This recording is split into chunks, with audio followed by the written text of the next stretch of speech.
Hello, hello. Welcome to another episode of Geeky Philosophies. I'm your host, Quan. Welcome to Respect the Geekdom. Today, we're going to be going over the last bit of the neutral before we get into some darker alignments of the D&D. Almost through with the D&D, y'all. Almost through. After that, I think for certain honors and whatnot, we might be diving into either parts of the Star Wars or possibly Harry Potter, since those have some very good code slash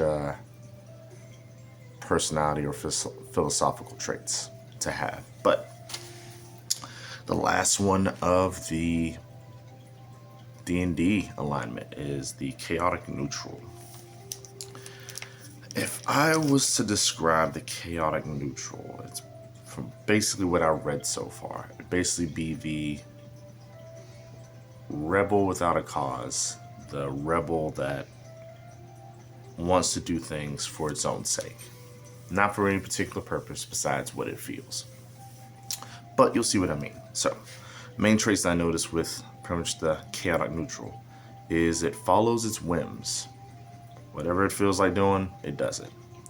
It is a individualist first and last, which basically means it thinks about it puts itself first, and then everyone else is second.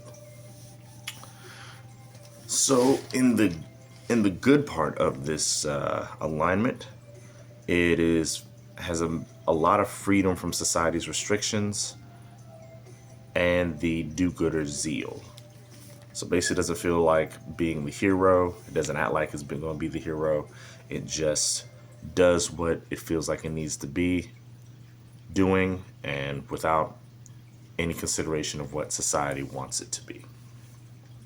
But on the bad side, as with most neutral, it seems to be, is that when it seeks to eliminate all authority, harmony, or order in society.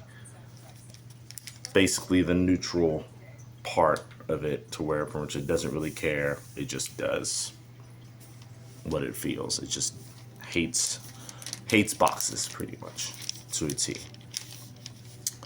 But let's look at the commandments of what makes this alignment. So, what gives it the power? What gives it definitive traits or similar traits? One is that it shall lie to promote freedom. And remember, it's mostly focused on itself. So it may be lying so it can focus on its own freedom to make sure that its freedom is not compromised. But it'll make sure everybody else's freedom is lightly uncompromised. Shall not kill the innocent. As usual, remember with these alignments, especially with the neutral alignment, there is an interesting line between what it considers innocent and what we consider innocent. Shall not murder. Same thing. Well, murder, but same clause with the innocent thing.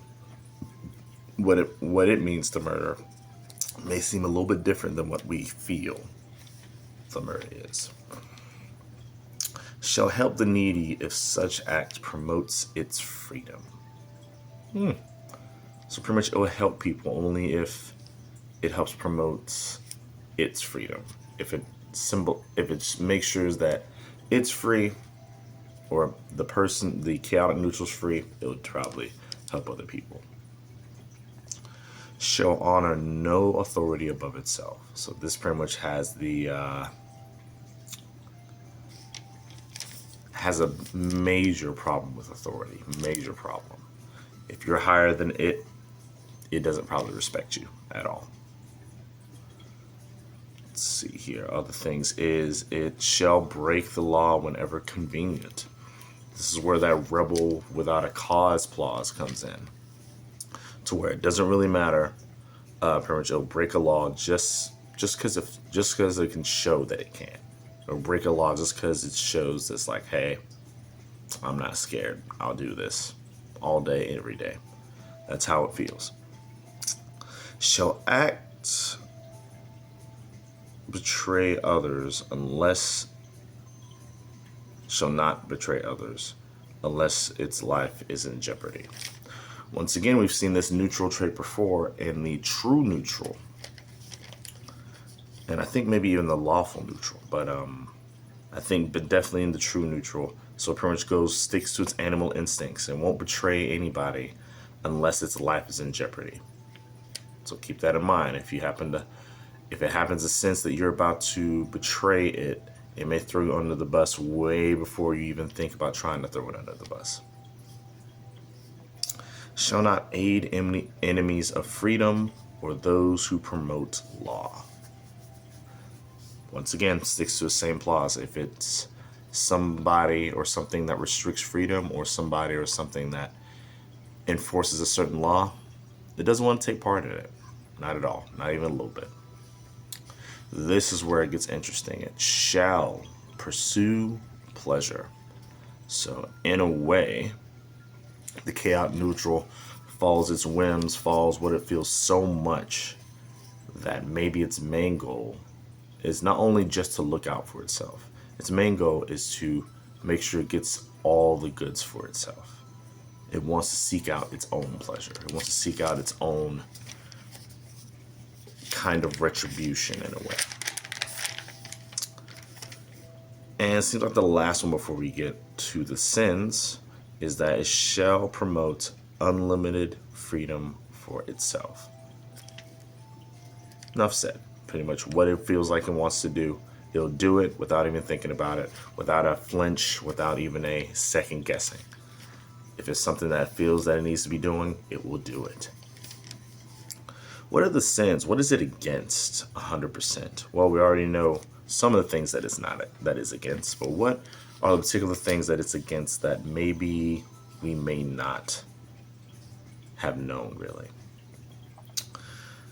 One of the sins is that show respect for authority, self-discipline, institutions, unless for trickery. So like I said, it's completely the rebel, completely the I don't want any kind of law. I don't want any kind of thing that's going to self-discipline me. I don't want anything that's going to tell me what I can and cannot do. Unless I'm trying to trick it. Like, oh yeah, that is a good idea. It's pretty much, I can see it as chaotic neutral being sarcastic in a way to these authorities. It's like, you know what, we shouldn't steal. It's like, yeah, right, we shouldn't steal. No, we shouldn't steal.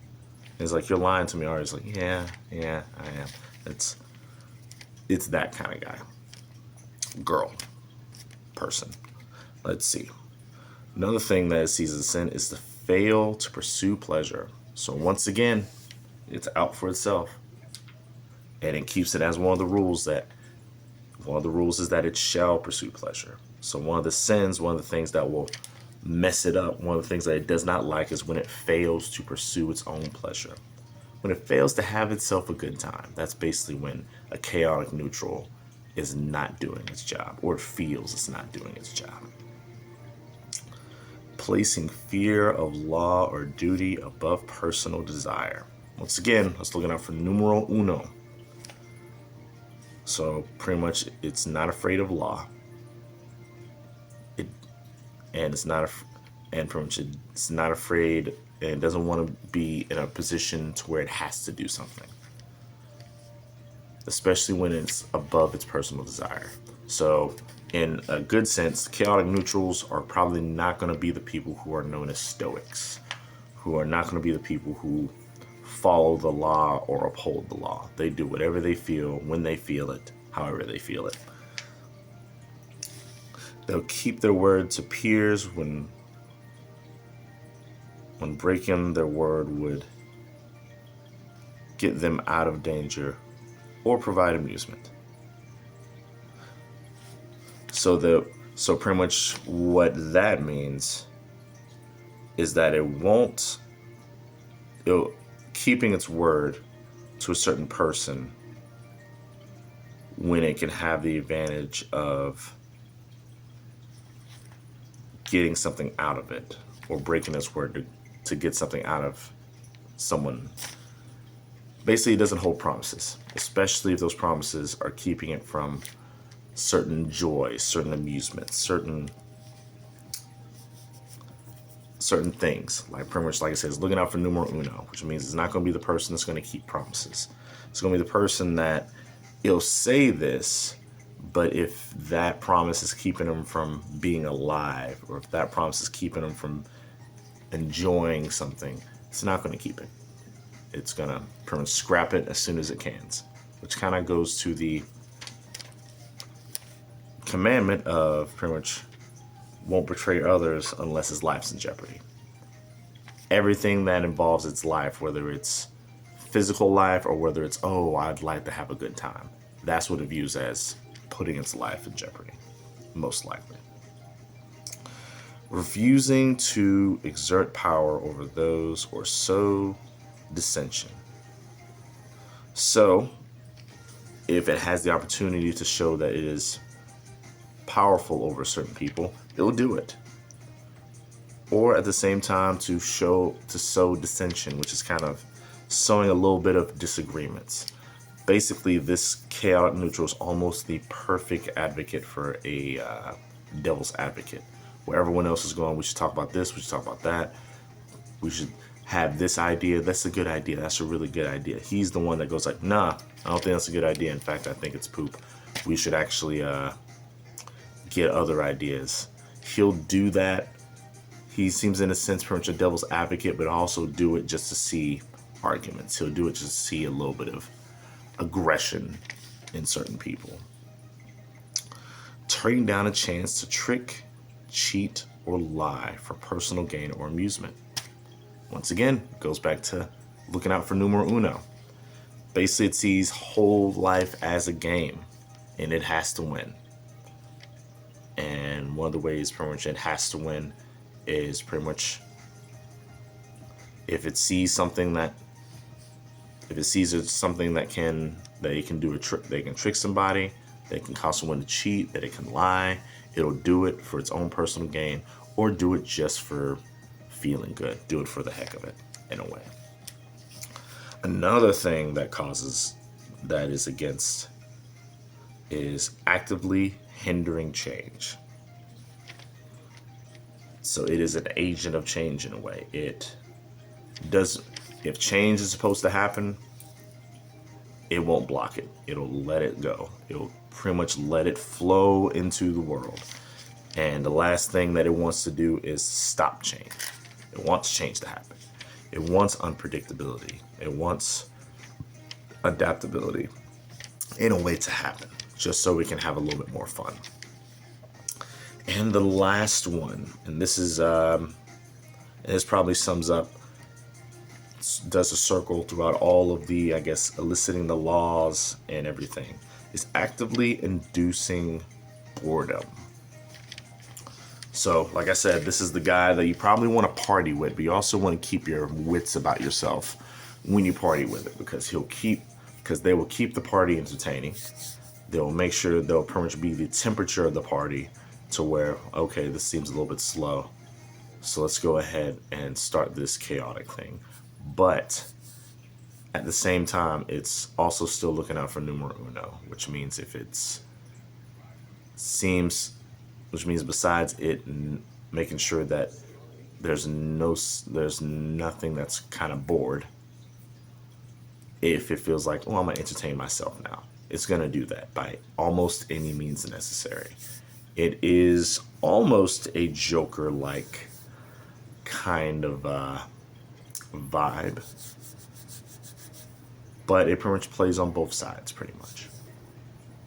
It doesn't play on particularly the evil side. It doesn't play particularly on the good side, which makes this, in a way, a little bit more disastrous than a Joker, in a way, because it literally focuses on itself. The Joker's scary, but apparently from reading this can also be just as scary, because it will literally do it just to feel good. It'll literally do it just to be like, well, that was fun, that was interesting, and then walk off. That's how it goes. But that is my time. I hope you enjoyed pretty much this deep dive into the chaotic neutral of D&D. Now, pretty much the next time we dive into it, we'll go into the evils. We'll start off with the lawful Evil, which I like to joke and say pretty much that is the predator of the D&D universe.